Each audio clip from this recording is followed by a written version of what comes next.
Today's Dallas Cowboys Report is sponsored by Mint Mobile. They offer plans starting at just $15 a month, and you don't have to sacrifice any of your coverage, data, or speed on your cell phone plan when you make the switch over to Mint Mobile. It's mintmobile.com/chatsports. That link's in the comments section and in the description of today's video. There is some news to break down beginning today's show. Nick Ralston is no longer a member of the Cowboys. He has joined the ranks of the Cowboys legends. He was cut by the Cowboys on Thursday, one day into training camp, which always feels so brutal. His release was to make move for Kavontae Turpin. More on that in a second.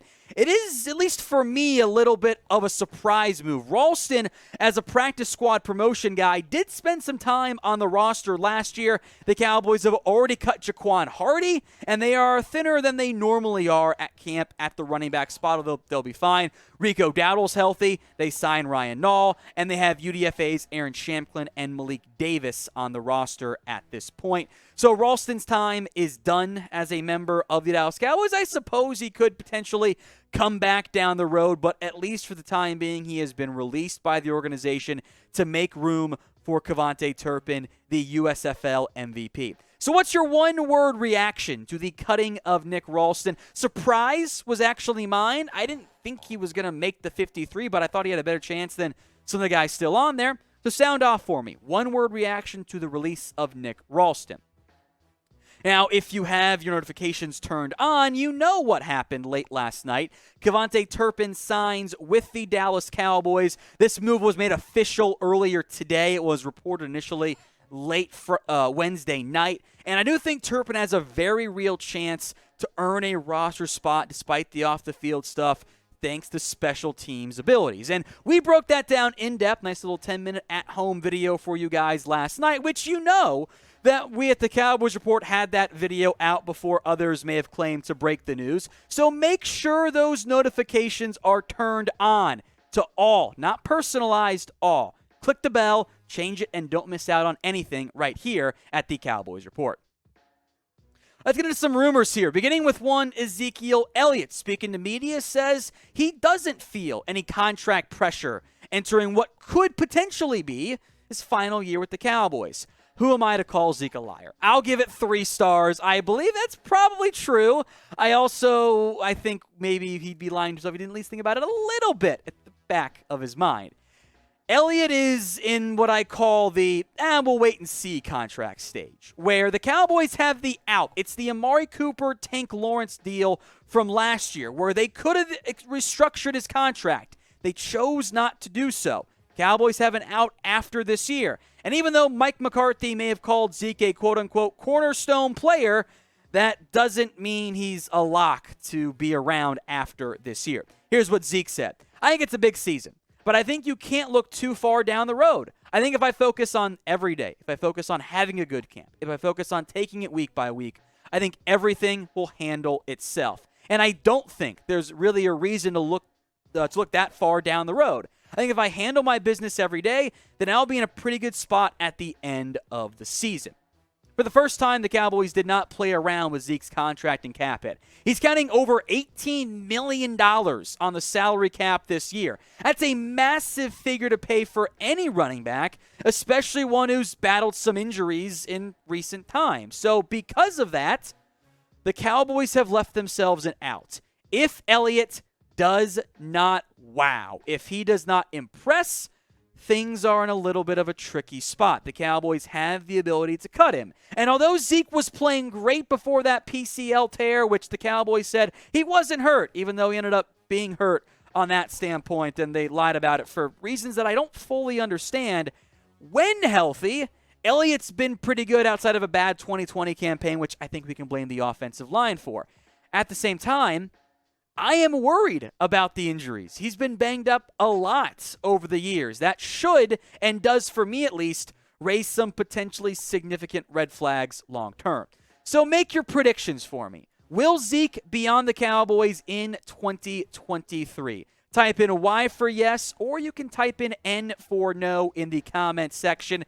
It is a future Cowboys problem, but one we'll discuss a little bit right now. The Cowboys, after all, would save a lot of money if they chose to move on from Ezekiel Elliott. And if you want to save a lot of money, it's time to make the move on over to Mint Mobile. They have unlimited talk and text, high-speed data and data on the largest 5G network for plans starting as low as $15 a month. It is, again, on the largest 5G network.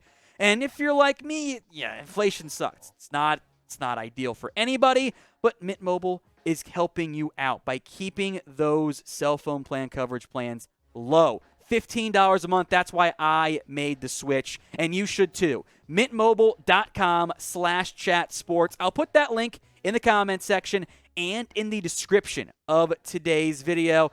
If you're like me, you're trying to save money as best as possible, and you don't have to sacrifice any of your speed, coverage, or data by making the switch. So what are you waiting for? Head over mintmobile.com/chatsports.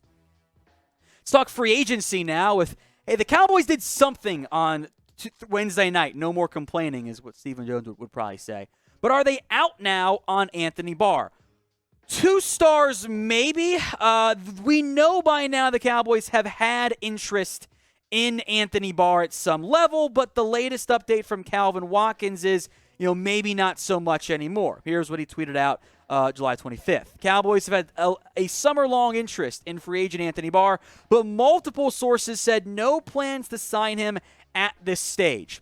I think the at this stage part of that matters a lot because, A, if they had plans before this stage, I feel like he would have already been signed. There's a lot going on in terms of why I don't think Barr has signed anywhere, but especially with the Dallas Cowboys. We talked about this a little bit in the past, but let's break it down in depth right now.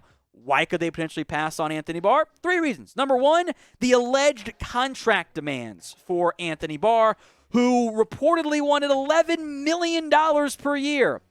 No one's paying him that. Not that injury level, not that level of play. That doesn't make any sense at this point for Anthony Barr. Of course, that was a no. And in part because of number 2 on this list. The injury history is a red flag. He's missed a lot of time over the past couple years. And on top of that, the knee is apparently a red flag to teams. That came out of Minnesota last week, by the way. So those are 2 big reasons why maybe nobody has signed Anthony Barr. For the Cowboys specifically, in training camp, you want to see what your young guys can do. And I'm thinking back to what happened last year. The Cowboys brought on a bunch of new safeties. They had Donovan Wilson. They signed DeMonte Casey. They got through a couple weeks, I think it was 2 weeks, whatever it was, of training camp. And then they signed Malik Hooker. And I wonder if there is a chance, at least, of something similar happening at linebacker. Obviously, you got Micah Parsons as your hybrid pass rusher, edge extraordinaire, linebacker, off-ball guy. Tons of options from that standpoint there. You were hoping on a Jabril Cox breakout, hashtag Cox out. Luke Gifford is a mainly special teams player. Devin Harper, Aaron Hansford's on the PUP list right now. Story Jackson, Malik Jefferson, those guys are total unknowns. So you could have a situation where you're not quite feeling confident in your linebacker room. And if that's the case, you could revisit Anthony Barr and see what the contract demands are at that point. So be honest with me. What is the % chance Dallas ends up signing Anthony Barr? It often ends up being low because, well, this is the Cowboys in the 2022 offseason. They haven't done very much on that standpoint. Make your predictions for me, though, in the comments section. Let's talk Michael Gallup right now. Is he on track in his rehab? I do believe this is the case. I mean, he's been out there working on the cords with the training staff without any knee brace, but it is 4 stars that he does appear to be heading in the correct direction. He will not be ready for week 1. He did say that today, that it's just not a realistic possibility, which certainly isn't a surprise. We've all known he was going to miss at least some type of time. The Cowboys did pay Gallup in the offseason, and they are banking on him making a big impact, not just long-term, but this year too. The Cowboys' goal right now is to keep him off the reserve PUP list. Right now, he's on the active, a.k.a. preseason PUP list. If he goes on to the regular season one, the reserve one, he has to miss at least 4 games. I think their goal, their hope right now is, how about week 3 against the Giants on Monday Night Football? That could be, I think it is, your over-under timeline as to when Gallup could return. Could be earlier, probably pushing a bit too much there. Could be later, which is okay from that standpoint. But without Gallup, it's not as bad as the Cole Beasley-led receiving core with Allen Hurns and Deontay Thompson and a bunch of guys out of the NFL already, because you have CeeDee Lamb. But you're banking on Jalen Tolbert and James Washington, and a third-round rookie and a guy who flamed out in Pittsburgh isn't always the route you want to end up going, as far as I'm concerned. So it is a hopeful sooner than later for that standpoint for Gallup, but I do think some patience is going to be needed here at least a little bit. We are long overdue hitting the 130,000 subscriber mark. Producer Brett's giving me the disapproving dad head nod on that one. So help us out. Help us get there as we continue to grow the #1 Cowboys YouTube channel right here on the Cowboys Report. If you haven't already, hit that big red button and subscribe. It's youtube.com/CowboysTV. Let's talk Trevon Diggs now. Is this a critical year for him? A lot of this depends on defining critical, so I'm going to give it 3 stars because it's not critical in the sense of, well, if he's bad, he's going to get cut. That's not what we're saying. But it is critical for his bank account. ESPN looked at some players and coaches with the most at stake this year. That could be their futures, that could be their job status, whatever. But for Diggs, it related more to the contract extension standpoint. Because if he balls out, it's going to be a big one. Here's what Bill Barnwell of ESPN wrote. It has become too trendy and simplistic to suggest that Diggs' value is muted altogether by the yardage he allows in coverage. But it's also fair to wonder what happens if he doesn't continue to intercept passes at a historic rate. If Diggs can't pick off as many passes this season, he'll need to be better in coverage to compensate. If he manages to repeat his double-digit totals from 2021, though, he could be looking at a record cornerback contract next March. That would also require the Cowboys to be proactive, so who knows? But how many interceptions will Diggs have this season? Make your predictions for me right now in the comments section. 11 last year. Is he coming above or below that figure? Diggs did allow a lot of yards last year. It's also fair to point out that, some of those plays where the safety misplayed it and Diggs got dinged because it was his man after all, relative speaking in man and single high coverage, etc., blah, blah, blah. He also picked off 11 interceptions. That's a frigging insane amount of picks to have.